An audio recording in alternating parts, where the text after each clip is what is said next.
Welcome to Cage Minds. Micah Frankel. Interviews are energized by our friends at Dubby. 10% off with the checkout code Cage Minds. And for this holiday season, as we know, you want to get the best look, maybe the scariest look, head on over to Barber Gabe's Fades here in Albuquerque, New Mexico, Lobo Plaza, the northeast corner of the intersection, and get your scary on. Walk-ins always welcome. Go online, barbergabesfades.com to schedule your appointment today.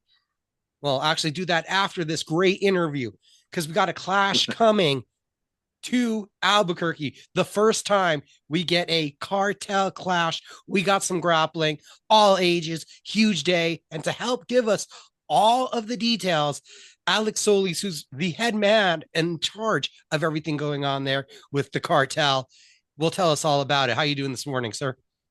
I'm doing fantastic. Thank you so much for the opportunity. Oh, my pleasure. My pleasure. Great to see what you guys are doing. Love to see more events, more opportunities for everybody to be able to compete. So let's start with you a little bit in jujitsu. Where did this love, this relationship start? All right. So my kids were always in wrestling and my son saw a YouTube video. I wanted brought it up to my attention. Hey, I want to try jujitsu. So we went to this local gym and they liked it. And then they're like, well, Dad, if we're doing it, you have to do it. So of course, I mean, I had to kind of lead by example. So they kind of pulled me in and I'm very happy they did. How many years has that been? So I've been training for almost a year and a half now. A year and a half now. Yes, yes. What was that first experience like, getting the gi on, getting on the mat? I was stressed out. I mean, it's a very difficult thing, especially because I'm a veteran myself. So in the military, it's a lot different than jujitsu. So like being able to adjust and being able to pretty much put my ego down at the door and going into an environment where I was going to get choked out and destroyed because I didn't know anything. It was a very mental, like a lot of stress to me. But not stressful enough to deter you from the sport?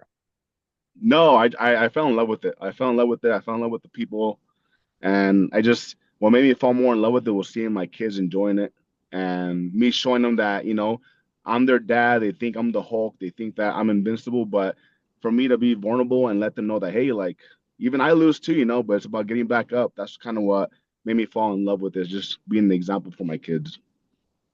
Okay, so I guess we have to get the obvious question out of the way. So who's the best in the family? The best in the family. Oh wow, that's a hard one. Everyone's good at different things. My son Zion, he's a dog. He just has it in him. So All right, all right. And where in this last year does it start to spark an idea of getting deeper involved in the sport than more than just competing? so we've been doing tournaments for a while now, and I see how expensive it is. Gyms are expensive, equipment is expensive, and seeing people pay a lot of money for tournaments was like insane. And sometimes they go against the same people over and over, or there's no one in their weight class. So, and they're paying a lot of money for this experience, and they're not really getting all of it. Especially in the state of New Mexico, we have a lot of great athletes, but I feel like a lot of people can't afford it, so they kind of like don't get to their highest potential. So that's kind of what made me start thinking about starting what I'm doing now. And now we have November 1st. We Yes. get our first cartel clash. Where does the jiu-jitsu cartel come from? So it was something that I just came up with. My mind is always running. I always have ideas of things, and one day I just started Jiu-Jitsu Cartel as selling merchandise, and I wanted to help kids out. So what we do is with the merchandise that we sell, we try to find kids who can't afford to compete like at local tournaments, and we pay for their tournaments. And that's pretty much why we started this clothing brand, and then Cartel Clash kind of jumped in after that. Who was the founder? Who had the idea for let's throw our own tournament? Myself, myself. And now, what does it look like? What is November 1st going to look like? Like, let's hit us with some of the details real quick. Where are we doing this? So we're doing it in Los Padillas Community Center in the South Valley of Albuquerque, New Mexico. Was there a specific reason why you chose that location? I just feel like the South Valley needs a lot of attention. It's kind of like the center, I would say, of Albuquerque. There's a lot of people there that like to train, so that's the reason why we feel like that was also a really good location too. And as I believe, we're going to have it's an all day affair. Yes, yes, it's gonna be doors open up at 8. First match starts at 9. So far, you guys have been seeing it. It's been there on the Instagram stories as the fights have been announced, as the matchups are being put out. How many are you looking at this point? We have 45 matches, and that's already full. 45 matches, maybe some Correct. fall off. We know how things are, but we're not going Yes, above that number. correct. How did you keep track matching up 90 athletes?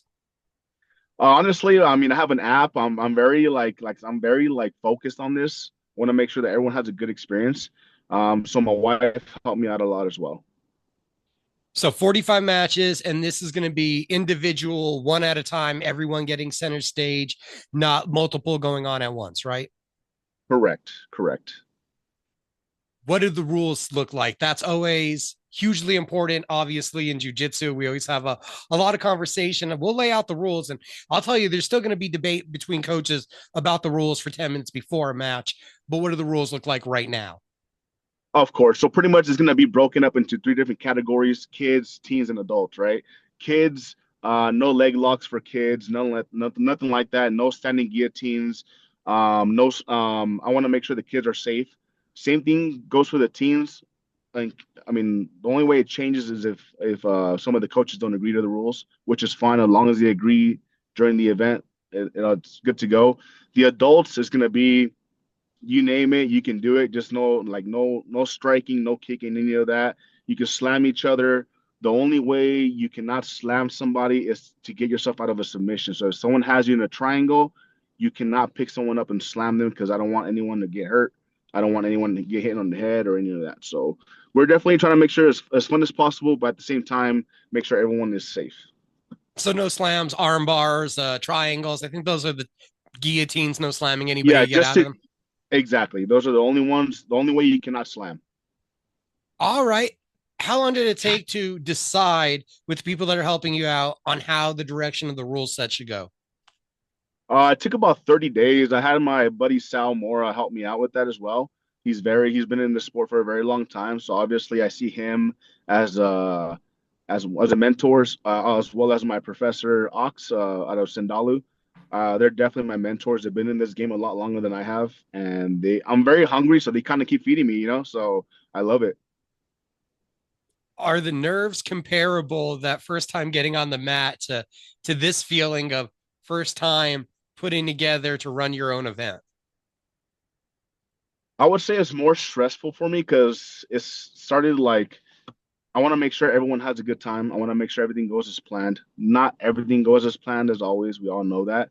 So just trying to make sure that everyone's happy, because I have people down coming from Oklahoma, people coming from Texas, Arizona, Colorado, and then of course we have New Mexico. So it's very big. People are coming from everywhere.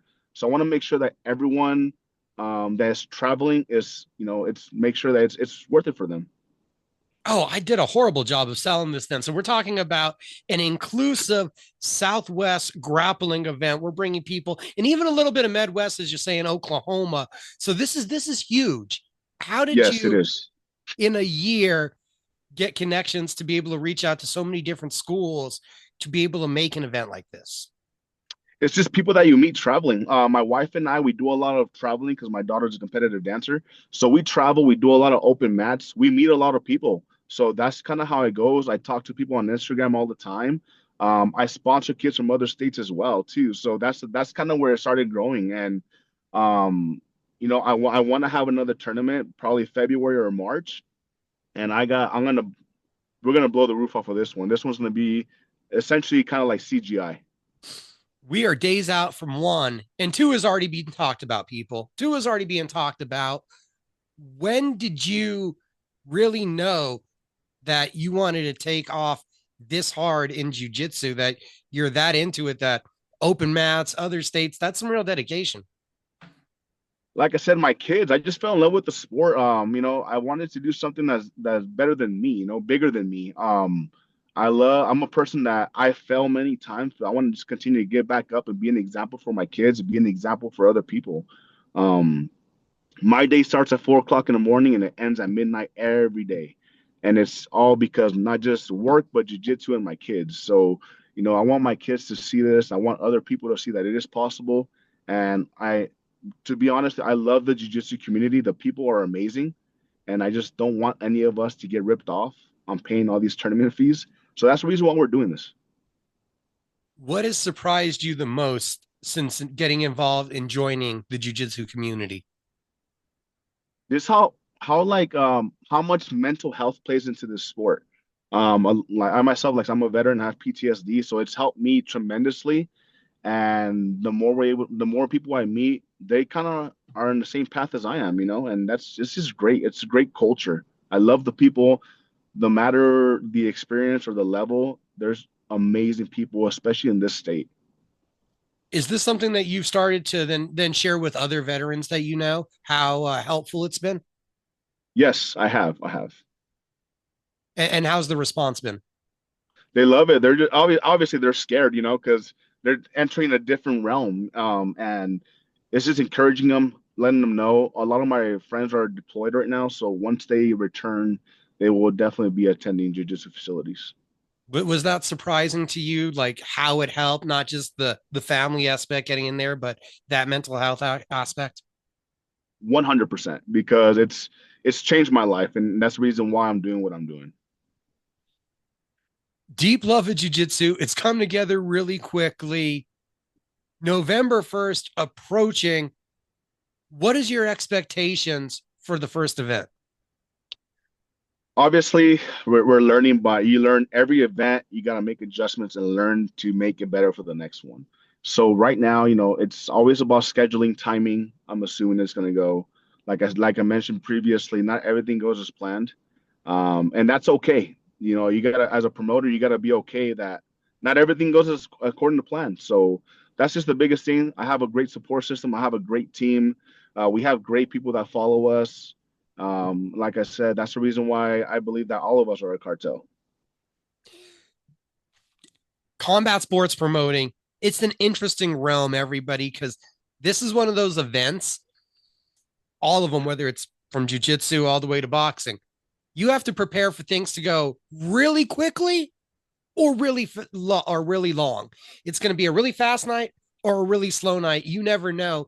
Because I was at a recent grappling event where they were able to blaze through the first 3 hours worth of matches in about an hour because it was just sub.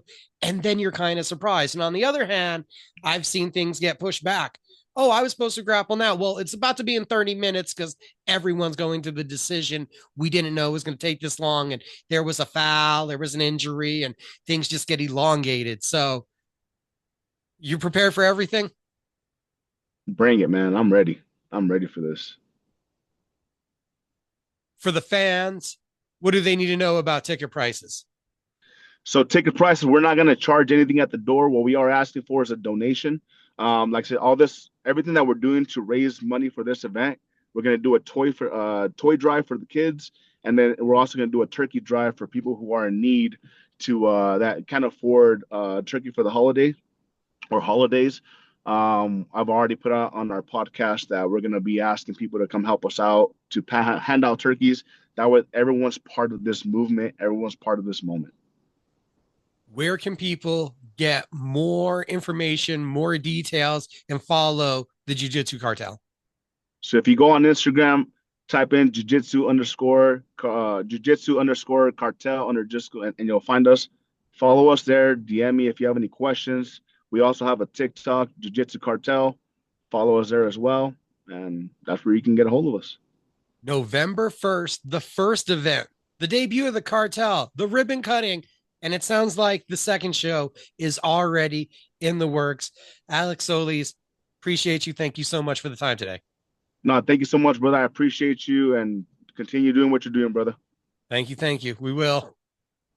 Everybody, again, Energize with W, 10% off, and get your look spooky or sexy this holiday season over at Barber Gabe's Fades.